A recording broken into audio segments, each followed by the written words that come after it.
Hi everyone, this is Long Vo. Today is September the 11th, 2012, and I'm analyzing one of my games in the Burlington Chess Club. I'm playing black, currently rated 1462, and my opponent, Robert Gillender's, rated 1764, is playing white. He starts off with e4, and I play e6, the French defense.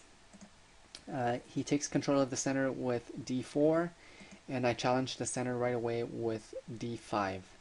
Um, so now, of course, I'm attacking the e-pawn, and he defends with knight to c3.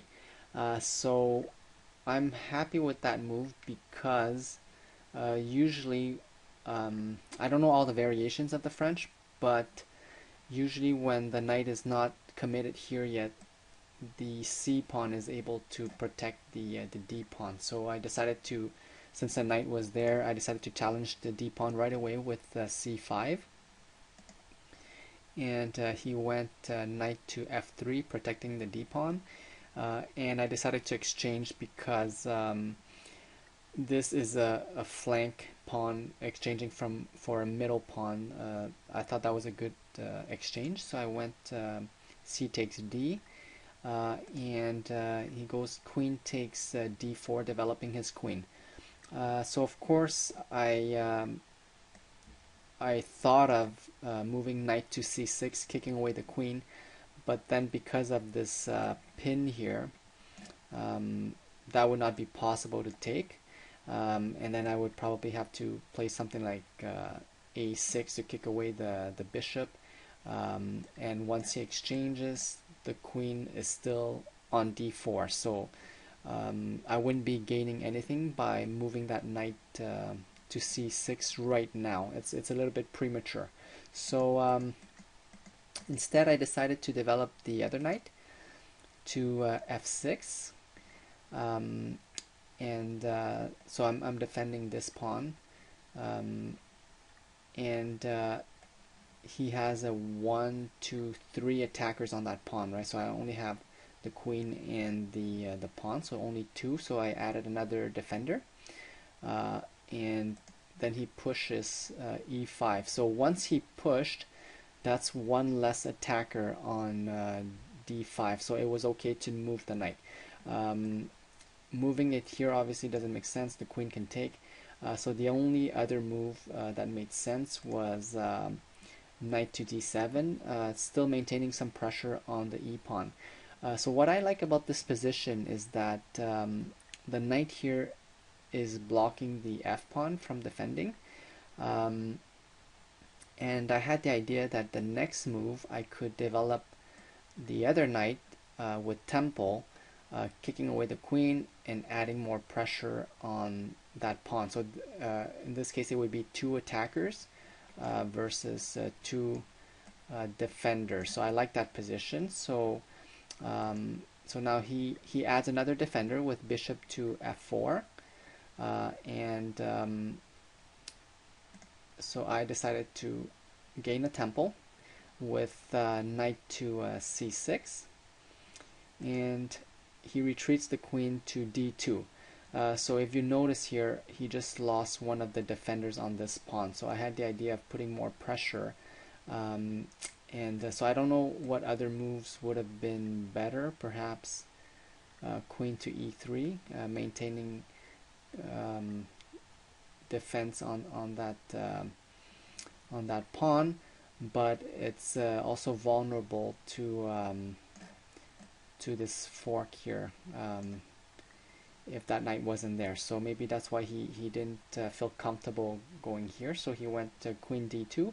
So I had the idea of putting more pressure on the e-pawn with queen to c7. So at this point I was really happy with my position because there would be no way for him to defend that pawn. So once that pawn goes, I would have, he would have lost both his center pawns. I would be up one pawn, and I would have a strong center, very little weaknesses because there's a pawn chain here and these two are protecting each other. So I was really happy with that move.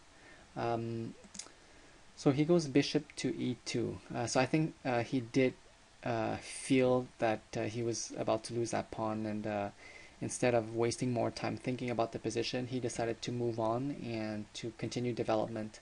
And so now I go knight, the c knight takes e5, opening also um, the c file here for the queen. And I felt that the knight here was important to head back to f6 if necessary for defense. Right, so versus if I took with this one, this knight here is kind of far away from my king, and it's sort of blocking the queen. The only benefit to this is that at least this bishop sort of gets a little bit more, is a little bit more open. But anyways, I decided to go with the c knight instead, with the idea of the next move breaking the pin, and then continuing the development and somehow find a way to develop the light squared bishop. So now he castles, and okay, so this move here, I'm really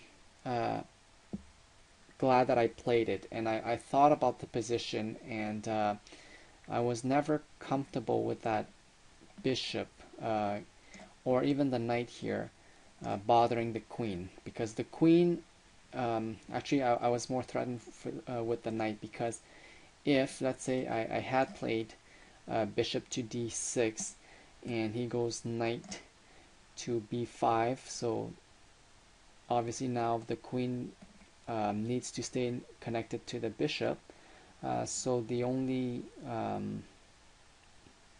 I felt logical move would be queen to b8, and then I'm trading a bishop for a knight, so I would not have been too happy with that position. So that's why I felt that a6 was an important prophylactic move, and I'm really glad I played that. So he goes rook to e1. Obviously this is a semi-open file. It makes total sense, adding another indirectly, right? Adding an attacker to the knight.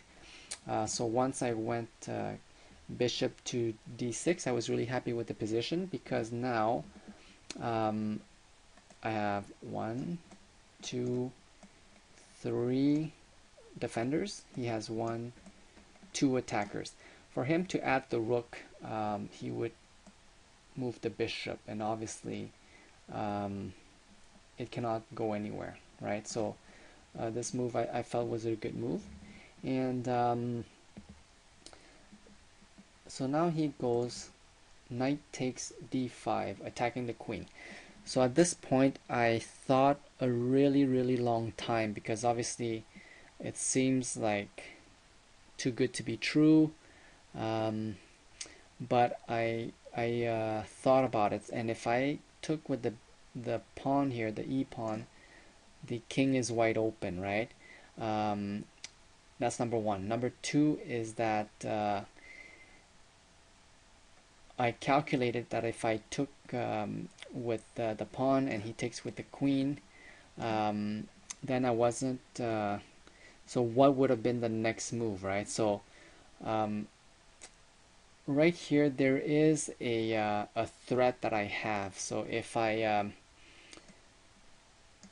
took knight takes f3 with check, the bishop is hanging, right? Well, of course, if that knight wasn't there. So that threat is in the corner of my eye, so I'm always thinking about that move. And obviously, once the knight goes, I felt that if the queen took, I would have that move only after I castle, because, so imagine if, anyways, I did take eventually, right? But so e takes d5, and then queen takes d5. So this was the obvious calculation, but my calculation further was, what if I took here, right? With check, and then the bishop's hanging, but if he takes back with the light square bishop, that's a discovered check. And now my king is permanently discastled, and plus my dark square bishop is hanging. So that I saw. So once the queen took on d5, I castled. Now the threat is real of exchanging here, and then the dark squared bishop would be hanging. So my opponent plays knight to g5, putting pressure here, threatening something. But that's the thing. When he exchanged that knight back here, when he sacrificed the knight, I knew it was a bad exchange, because I thought up to this point, and I felt that I would be able to defend the position quite easily, actually, and I would be up material. So I wasn't worried about that move, because I had knight to f6. So that's the reason I calculated to take with this knight before, because I felt this knight would eventually be important, and this is like also opening the diagonal for the bishop to develop. So my idea here was to kick the queen away, to kick the knight away, and then complete development, and then I'm safe and I'm up material. So queen goes to b3, and h6, kicking away the knight. So now he exchanges. So bishop takes e5, fine with me, because I guess he felt that threat, right? So he didn't want to worry about that threat of that hanging bishop. So I think that was the right move. I was happy exchanging because I was up material. So bishop takes e5, and knight retreats to f3. I could have moved the bishop, but I felt that, you know, I'm up material. If he exchanges and I take back with the queen, that works for me. So I decided to complete development with bishop to e6 with tempo, attacking the queen. So I was really happy with that move. And he goes c4. So at this point, I was greedy and excited, I suppose. And if you look at my position right now, my pawn structure, there are no real weaknesses. The only thing is the queen is kind of tied down to protecting this pawn. The dark square bishop is kind of hanging. If he was to move here, he would have two attackers on it versus just one, the queen. So I got excited, and I thought to myself, well, this pawn is pinned to the queen, so if I attacked it with b5, I would win a pawn. He could perhaps defend with a rook, then I would simply add more attackers, and eventually I would win that pawn because of that pin. Once that queen leaves, right, even if she stays here, she doesn't want to be the first defender, right? So let's say if I takes back, well, I would be up the exchange still, but the fact that the queen moves out of the pin doesn't really add a defender, right? And there's no other way to add another defender. So I felt that that pawn was going to fall. That was a mistake, because what my opponent did was, he went knight takes e5. So that's a very good move, forcing me queen takes e5, and now he has the discovered bishop to f3, discovered attack on the queen, winning the rook. Now I'm still up material, so I didn't panic. I thought to myself, where would be the best square for the queen? So here I saw that if the knight went here, there could be multiple threats here. So I felt that the queen would be best positioned on f4. First of all, still attacking the c pawn, attacking the f2 pawn, attacking the h2 pawn. So of course I knew he would take. which he did. So bishop takes a8, rook takes a8.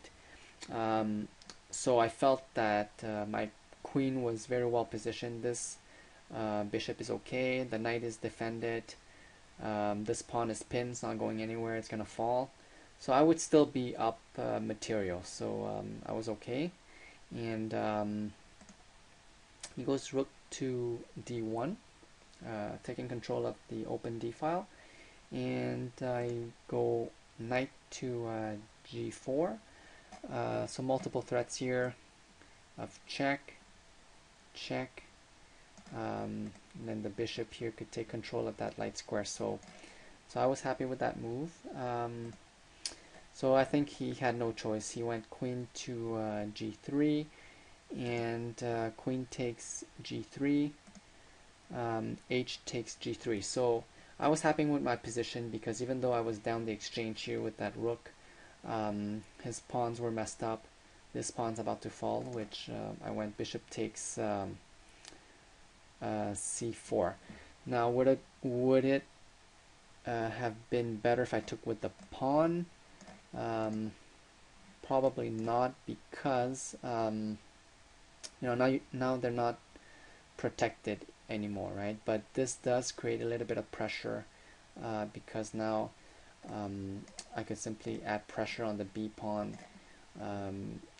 perhaps relocate the knight somehow to add pressure on these two pawns. So that could have been a variation, but I decided not to change the pawn structure and to take with the bishop, because the bishop can always go back and forth, and now the bishop is also threatening the a pawn, and he defends with b3, and I retreat bishop to e6. Now he pushes f3, attacking the knight. So at this point, looking at the pawn structure, this is a bit of a weakness, and I felt that a bishop and a knight should theoretically outplay one rook. So I thought that if I can somehow relocate my knight somewhere here, I could bother him. So knight to f6. He keeps pushing with g4, gaining a bit of space. I was a little bit passive here, but my idea was not to change anything because there were no real weaknesses, and I wanted to use my minor and major pieces to attack his two pawns here, because he would not be able to defend with two rooks, because eventually if I exchange one of these minor pieces for a rook, that would work out for me. So I go knight to d5, so the bishop's defended, and now the knight is defended by the bishop, and if he takes and I take back, it's still defended, and I'm okay. So plus I just shut down the d file because I think he would have liked to come down here to bother me. So now the c file is the only open file. So he goes g3. I think that's sort of a waiting move. I felt the knight had control over the b4 square here. So I was deciding how I would attack these two pawns. I had the idea of perhaps pushing this pawn up. The rook would be defending it, and once I open up the a file, the rook can be aggressive, and using the light square bishop, putting pressure here. That would have been one way. Another way could have been to simply use the knight, or to just sort of stop this pawn here, like blockade it, and then somehow use the knight to attack the rook and the other pawn. So I decided to go with a5 instead, because I felt that this pawn was already blockaded by the knight, if you want to look at it that way. I didn't need to move the pawn, but I didn't want to lose the ability to create an exchange, right? So if I went here, so it's not as good. Actually, perhaps that is a strong move, because I have my rook here to protect, right? But if it was simply the two pawns, moving this one would sort of make it impossible later on to move this pawn here, because it would be unprotected. So I was thinking as if my rook wasn't there, so I decided to go with a5, giving me a little bit more flexibility, because the idea was really to open up the a file, and so if I put pressure here and he moves up, then he loses the pawn, and if he takes, then I would take with the rook, and I wanted to maintain the b pawn, because if it queens, this is a light square, and I have a light squared bishop, so maybe that's my reasoning, not to move this pawn, because I don't want that pawn to, you know, if he goes here or something, and then later on I take, and this pawn ends up on the a file, here is not as good because it's a dark square. So he goes rook to c1, taking control of the only open file, and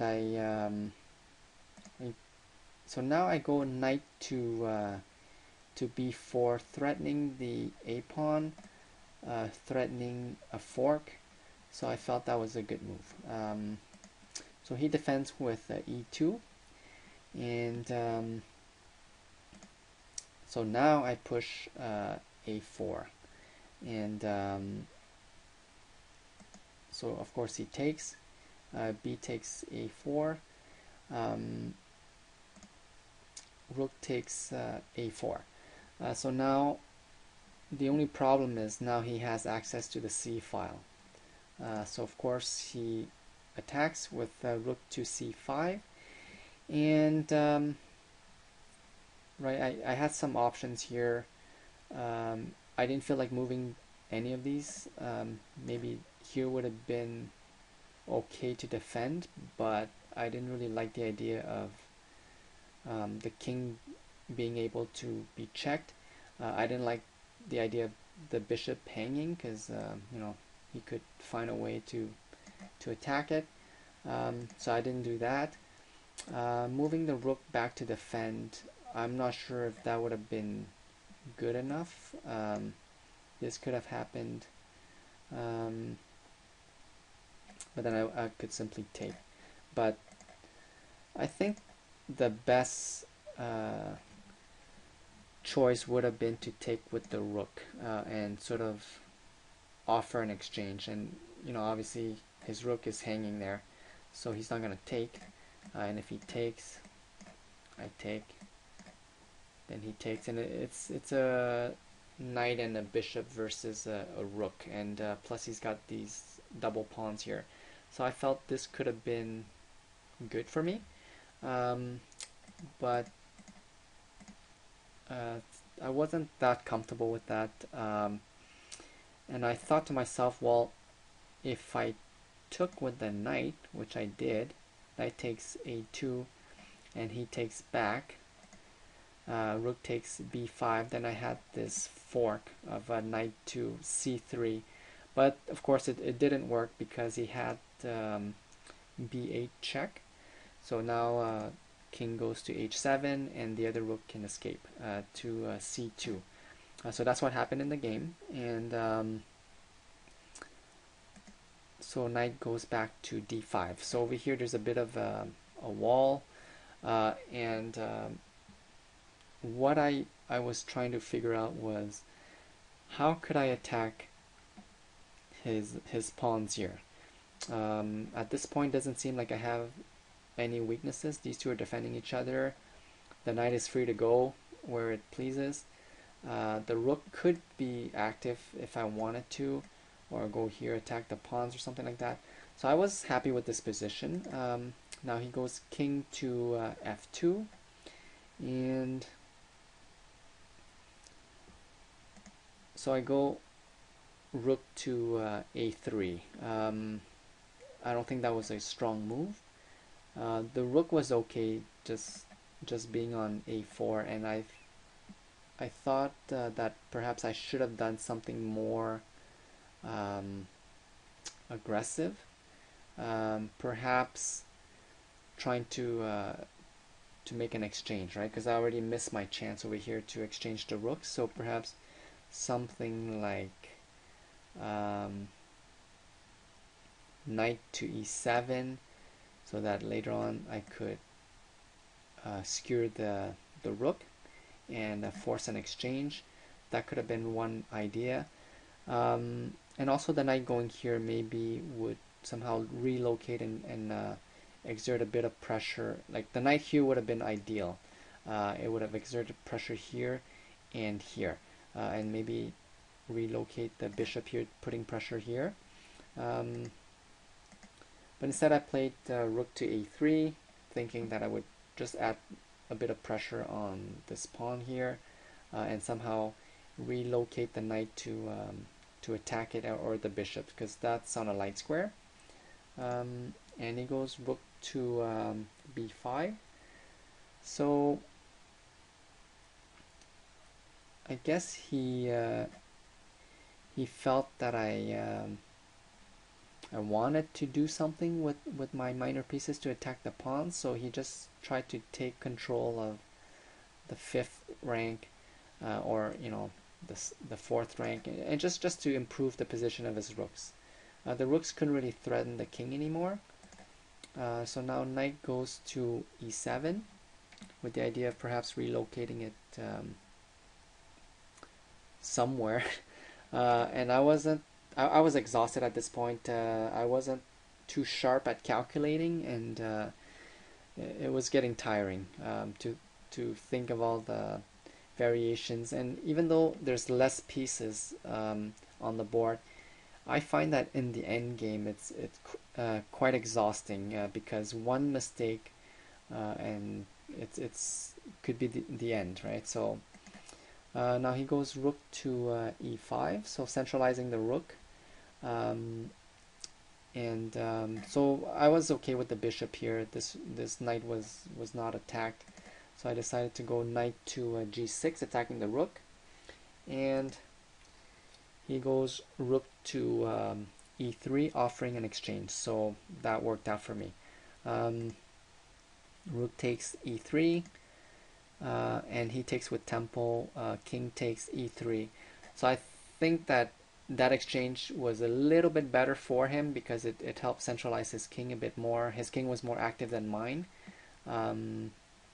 This bishop here can't really do anything to these pawns. This pawn is kind of weak, but I would have to find a way to somehow get the knight in there, and it wasn't that easy. So I go knight to e7. So now I thought to myself, well, I'm probably gonna make some pawn pushes here, so the knight got out of the way of the g pawn, and also maybe threatening a check here, and rook to c5. So I felt that at this point I wasn't sure what he was trying to accomplish with the rook here, but it's obviously well positioned, and I knew these two were untouchable, so I was fine. The king I felt wasn't that active, and perhaps I wanted to do something more about these pawns here. So I pushed for a g5. I wanted to blockade this pawn on a light square, for the bishop to put pressure on. So I think that was a good move, and then my king could be more active. So he goes king to e4. So if you look at the position right now, this spot is taken, this is taken, this is not, and my pawns don't really have a weakness. There's no way for him to create anything. I guess he could push here, and that's the only counterplay he could create. So I felt that if I kept the position the way it was, simply redirected the knight around, like these two are fine, like it doesn't matter if the king goes here. So what if he exchanges like a rook for a bishop and a pawn? That's fine, right? Because I would still be up the exchange. So I felt that If I was a little bit more experienced, I would have simply left my pawn structure as is and just played around with the knight. But even here, the like I don't see why he would advance the king if my knight went here, right? He would simply sit on the position, and that would just give me opportunity to make my king more active. And if he ever did move, then the knight could become more active and perhaps try to attack this pawn, because it would be kind of too late for the king to head back. So I didn't really see that weakness. So instead I went king to g6. He went king to e5.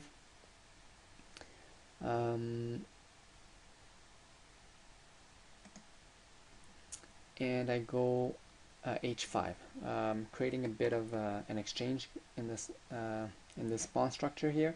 So same thing, I wasn't sure if that's the best way to approach this position. I really felt like pushing for f5 instead, but then the bishop is hanging, so the knight is and the king and the bishop are all controlling this square here. So perhaps and I didn't like the idea of the king being so close to these two, because it could be a double attack and one of them would end up falling.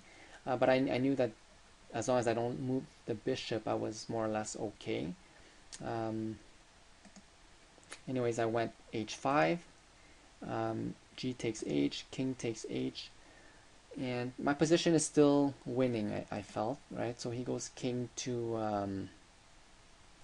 f6. So this is sort of like an empty threat. There's, well, actually no, it's not an empty threat. So he's threatening to take over here. So I could have simply perhaps advanced this. No, the knight is hanging, so I think I played the best move here with knight to d5 check and blocking off the rook. So I think that was the best move. And because if I went knight to g8 check, actually that would have worked as well. The pawn's not hanging because the king cannot take, as he's under attack. He can attack the knight if he wants, but then if I retreat here, the king is sort of boxed in. No, actually, he could take the knight. So I guess that would have been a bad thing. So I could have retreated the knight here and then somehow relocated somewhere else to attack the other pawn. So I felt the position was still better. I went knight to d5 check, and he went king to g7, and this is another mistake that I made. So I should have simply kept the position as is and not changed the pawn structure. The only thing I could have done was simply move the knight around and attack this pawn. That would have been the best way to go. So if I've gone here, well, I guess he could come back here to renew that threat, right? So I don't know. Going back here would not have been good. He would simply fork the knight. So I went f5. I felt it was a mistake, but looking back, maybe it's not so bad. The only problem is now the bishop is behind the pawn. So the bishop's protecting the pawn, but nothing's protecting the bishop. So I felt that that was my only way of creating some sort of pass pawn here, because I had these two pieces that could help. But now he goes rook to c6, and the problem is he's threatening checkmate here if the bishop moves. So I felt that f5 here was a blunder. So anyways, it's what's done is done. And I thought a long time, and I felt that I needed to create some room for my king to escape. So g4, and it was okay if he took, because I would simply take. So imagine if he took here and I took, there's no more checkmate, right? So you can check again if you want, and it could have been a perpetual, I don't know, right? Or he could have advanced this pawn, but then that wouldn't make sense. So I was happy with that position, and it's sort of like, well, I found a way out, right? So even though I'm down a bishop, I'm not going to be checkmated, and this pawn is a strong pawn. So, but instead he went f4. So now my king is in a mating net again. So I wasn't too happy about that position, because I felt, well, things are falling apart, right? And now it's like we've already invested like 4 hours sitting here, and if I was to lose that would have been like pretty devastating, right? Because I thought I had the upper hand, and I knew this bishop is gonna fall, but what else can I do, right? So I went knight takes f4, thinking that if he took, then I would have a passed pawn, and once that pawn moves, that's my exit for the king. So I was okay. I wasn't happy about losing the bishop. Anyways, he went g takes f4, and so I push for g3. So that's my only hope. And now the bishop falls. Rook takes e6, and king goes to g4, threatening the f pawn. And there's no way for him to defend it, because my pawn here is taking away e4. So so then he gave a check. Rook to g6, check. King takes f4. King to f6, and of course the f pawn has to fall, because if the king leaves the g pawn by going here, perhaps protecting this pawn, then the other one falls. And so I went king to f3, and king takes f5. So at this point I looked at him and said, seems like it's a draw, and I gladly take a draw at this point, because I was exhausted. I didn't feel like calculating anything. He was the better player, so he simply said, well, there's always a chance that you're gonna blunder. So then I laughed and I said, you know me too well, and then we kept playing. So I pushed g2, and he went king to e5. The idea is that if I simply pushed, then he would take, right? So and he wanted to open up the f file so he could deliver checks, and my king has nowhere to run, basically, and I need to stay connected to my pawn, so I had to go king to f2. He delivers check. So I don't know why I went to e3. I don't know all my endgame theory here, but I felt that if I had gone here instead, something bad would happen, because now the king's in the way, right? So I would need one move to get out of the way for the king to for the pawn to promote, and if I did that, then it's sort of like I'm stuck here, and he's just waiting for my king to get out on either side here, and then he would simply deliver check, and eventually move his king to somehow take away that square here, right? So so let's say if I went here, he would deliver check, go back, king goes here, I go here, would deliver check, I go back, then the king goes here, so he has the opposition here. I can't go here, So I'm stuck. Go here, delivers check.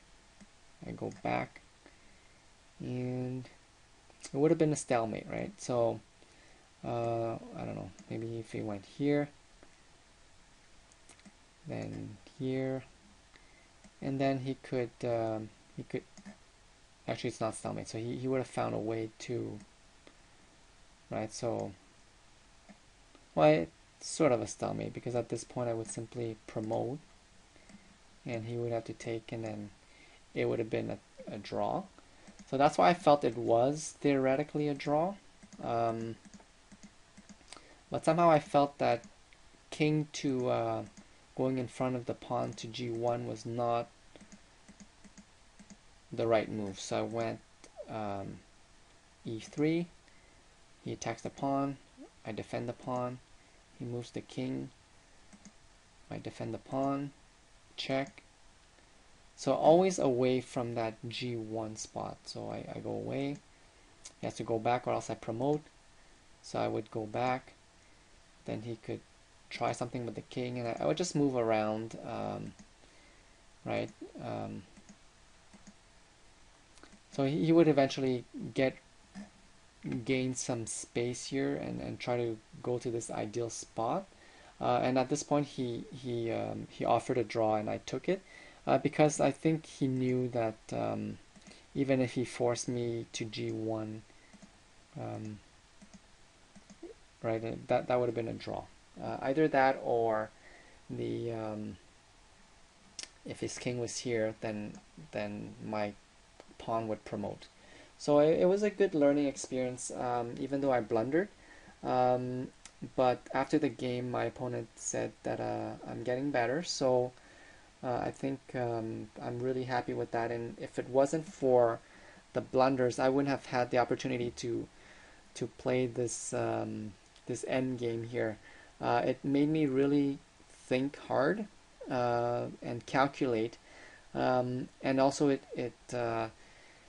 made me realize that my end game needs some work, because you don't want to start thinking about these things in a real game. You want to know them so that when it's a real game, you know the rules, what to do, what not to do, and it's just easier on your mind, right? But this match at the end, it was a lot of thinking for me, because I don't know all the rules for pawn versus rook, rook versus rook, king versus pawn.